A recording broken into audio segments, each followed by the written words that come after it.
Hey everyone, Shion Ali Alberigo here of Long Island Ninjutsu Centers, and I woke up this morning, full of motivation. The sun was shining, and I just wanted to share a positive post with you.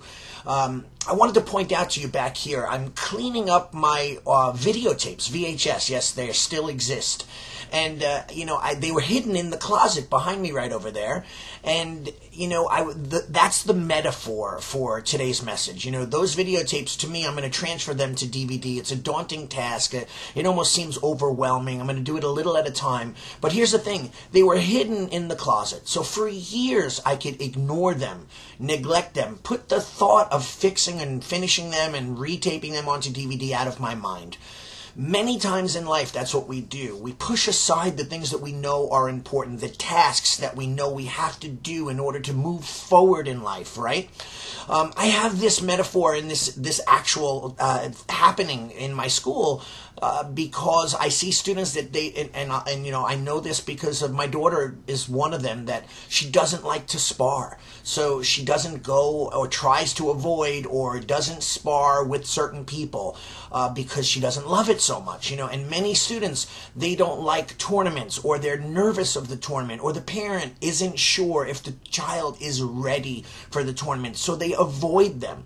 It's the weirdest thing to me because it's almost like being on a baseball team, right? And going to all the practices, but being nervous when the rubber meets the road and the game starts and not showing up at the game. It just doesn't happen. You wouldn't be able to stay on the team. However, in my school, people pick and choose what they want to do. They don't come on certain classes when it's something that they don't like, or they don't go to competitions because they feel like it's unfair, or maybe the judging didn't judge properly, or they weren't ready, or the other kids were better.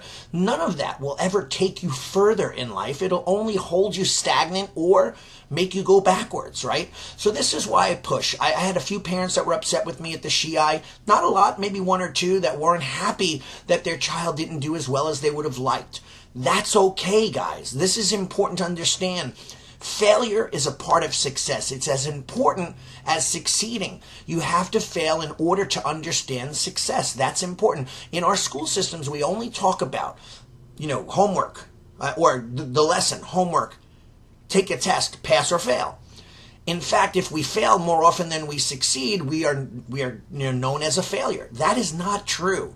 As long as you're not ignorant and you don't care about getting better, you should fail in order to succeed. That's why in our school, sometimes we make a kid wait longer than they should for their belt. I had a kid the other day say, when am I going to get my uniform and my white belt? Well, when you're ready.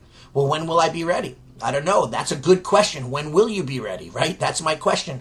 It's up to the person to push themselves to a level. It's up to the parent to not fall into the trap and let the kid say, I'm bored, I don't want to go, I don't like it anymore. So what? Who cares?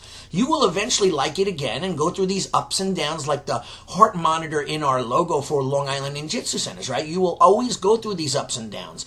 It's when you flatline that we have to get worried. And the flatline is when they say, I don't want to go anymore. And the parent says, okay, we'll take a break. Or, okay, you don't have to go.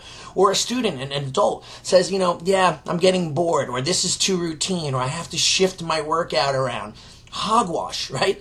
We need to stay disciplined, stay focused on the task. That's the difference between mediocrity and mastery. The choice is yours as a parent or as a student as to whether you want to become great or you want to be mediocre.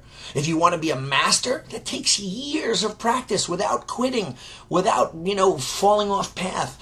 Sometimes you could fall off path and get back on, but, you don't want to go off the beaten path and then lose your momentum, right? So again, in closing, this is like a 4-minute video, so I'm going to stop right here. Remember, it's not about mediocrity, it's about mastery, right? It's not about pushing the tasks that you are afraid of or uncomfortable with or unsure of to the side and hiding them in the closet like I did, right? So that I don't have to see it. Ignore it. It'll go away. I call that the Ostrich Syndrome, where you hide your head in the sand long enough, hoping that when you pop it up, everything that was chaotic around you has gone away. Well, the truth of the matter, it may have gone away, but it hasn't left your life, right? So think about this. I hope you enjoyed these messages. Thanks for listening. Arigato gozaimasu.